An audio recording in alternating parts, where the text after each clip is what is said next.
Assalamualaikum warahmatullahi wabarakatuh. Semangat pagi para siswa kelas 12 yang berbahagia. Selamat datang di channel English Class by Mr. Toto. Mudah-mudahan kabar kalian hari ini luar biasa sehat. Dan untuk mengawali kegiatan pembelajaran pada hari ini, kita buka dengan bacaan basmalah bersama-sama bagi yang muslim, bagi yang non-muslim dipersilakan untuk menyesuaikan. Bismillahirrahmanirrahim. Mudah-mudahan kita senantiasa diberikan kelancaran dan motivasi yang bagus untuk belajar. Baik, untuk materi yang kedua di semester ini kita akan belajar bersama mengenai membuat surat lamaran kerja. Tentu saja kalian sudah sangat familiar dengan yang namanya surat lamaran kerja. Barangkali ini adalah target utama kalian ketika Anda lulus dari sekolah ini. Sebagian besar dari kalian ingin mendapatkan sebuah pekerjaan. Karena ini adalah mata pelajaran bahasa Inggris, maka kita akan mencoba membuat surat lamaran kerja dalam bahasa Inggris. Namun jauh sebelum kita membuat surat lamaran pekerjaan, kita akan terlebih dahulu mendalami sebuah kronologi atau urutan waktu atau proses waktunya ketika kita sampai pada titik membuat surat lamaran pekerjaan. Bahwa surat lamaran pekerjaan kita putuskan untuk ditulis, tentu saja ada sebuah awalan yang dinamakan informasi pekerjaan. Nah, informasi pekerjaan itu bisa diawali mungkin dari kalian membaca iklan pekerjaan, kemudian dapat informasi dari teman, saudara, atau siapapun, atau kamu spekulasi. Misalkan kamu ingin bekerja pada sebuah perusahaan, kamu nyoba-nyoba, istilahnya seperti itu namanya spekulasi. Entah apakah di situ membutuhkan karyawan baru atau tidak, lalu kamu memutuskan untuk melamar saja, itu namanya spekulasi. Nah, kita mencoba untuk membuat sebuah surat lamaran pekerjaan atau dalam bahasa Inggris disebut sebagai application letter dari sebuah informasi pekerjaan.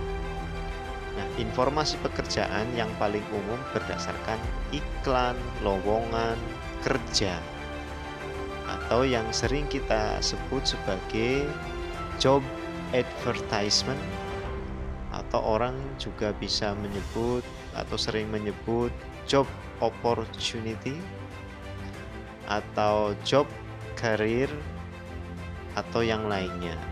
Ini sekarang sudah banyak istilahnya, intinya adalah iklan lowongan pekerjaan. Baik, sebelum kita membaca iklan pekerjaan, iklan lowongan pekerjaan, Anda harus jeli bahwa iklan yang kita maksud betul-betul iklan lowongan pekerjaan, bukan iklan yang lain. Misalkan iklan produk, iklan promosi yang lain, tetapi ini adalah iklan lowongan pekerjaan. Karakternya sudah beda, jadi harus dipahami.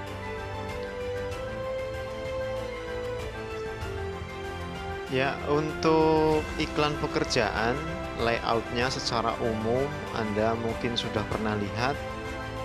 Hanya saja mungkin lebih banyak iklan hidup gitu ya di TV-TV, dan itu kebanyakan adalah iklan promosi, the promotion of the product. And now let's see, kita lihat coba iklan khusus mengenai lowongan pekerjaan. Biasanya di koran-koran atau di internet, you can see many examples of job advertisement. Yang bisa kalian lihat di layout iklan pekerjaan, yang pertama Anda akan melihat brandnya, identitas itu. Kemudian yang kedua adalah the name of the company, nama perusahaan. Ini secara umum. Nomor 3 itu the position that the company needs. And next, number 4 is the qualifications atau persyaratan berupa hal-hal yang dibutuhkan oleh calon pelamar pekerjaan. Yang keempat, bisa jadi muncul yang namanya how to send, bagaimana cara mengirimnya. Oke, kita akan buka satu persatu. Yang pertama tadi brandnya, brand iklan pekerjaan. Di situ akan memuat bisa jadi jenis iklannya. Yang dimaksud brand di sini adalah jenis iklannya. Bisa jadi tertulis di situ besar biasanya job opportunity, atau mungkin job advertisement, atau bisa jadi tertulis urgently required gitu. Jadi pakai istilah yang berbeda, tidak hanya satu saja. Kalau dalam bahasa Indonesia ini disebut iklan lowongan kerja gitu. Yang kedua adalah the name of the company, nama perusahaannya. Di situ terserah, kalau pakai bahasa Indonesia biasanya ada PT gitu, PT apa, ABCD. Atau bisa jadi tanpa identitas perusahaan secara eksplisit. Misalkan contohnya seperti ini, sebuah perusahaan nasional yang bergerak di bidang produksi barang dan jasa, udah gitu aja. Ada juga tanpa menyebutkan secara eksplisit nama perusahaannya, itu tidak masalah. Ada yang seperti itu. Tapi biasanya ada sebuah perusahaan yang memang terang-terangan menyebutkan nama perusahaannya, the name of the company. Yang ketiga yang di situ ada pada iklan pekerjaan adalah posisi, the position of the job. Misalkan tertulis salesperson, kemudian mungkin graphic designer, ada mekanik, ada teacher, itu jenis-jenis pekerjaan. Kalian harus bisa pandai-pandai memilih sebetulnya jenis pekerjaan apa sih yang cocok buat saya, and of course tentu saja ini sesuai dengan kualifikasi Anda yang akan kita bahas selanjutnya. Yang selanjutnya yang nomor 4 adalah qualification atau persyaratan. Yang dimaksud qualification atau persyaratan di sini adalah perusahaan itu butuh orang-orang yang seperti apa sih, kayak gitu.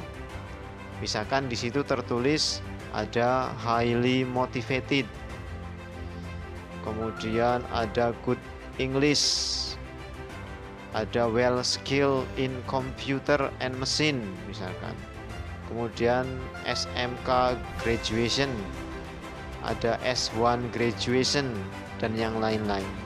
Di situ hanya tertulis mungkin persyaratan atau kualifikasi secara umum saja tanpa ada detailnya. Kemudian yang selanjutnya, mungkin ini yang terakhir, how to send atau bagaimana cara mengirimnya. Ini Anda harus hati-hati ya cara mengirimnya, karena bisa jadi Anda salah alamat, surat lamaran kerja Anda tidak akan sampai. Jadi cermat-cermatlah dalam membaca iklan lowongan kerja. Pada kualifikasi how to send, di sini mungkin akan tertulis alamat emailnya atau alamat situsnya. Di samping itu juga mungkin tertera batas tanggal pendaftaran atau due date-nya maksudnya. Ya jangan sampai Anda mengirim setelah iklan itu ditutup, batasnya sudah terlewati, sudah kadaluarsa. Demikian para siswa sekalian, materi untuk iklan lowongan pekerjaan atau job opportunity atau job advertisement atau job vacancy atau job career. Mudah-mudahan penjelasan saya tadi bisa menambah pengetahuan Anda dalam memahami, mencermati iklan lowongan pekerjaan. Untuk pemahaman, nanti secara khusus Anda akan cek di grup yang ada untuk latihan dan pengambilan nilai. Terima kasih, semangat pagi, sukses luar biasa.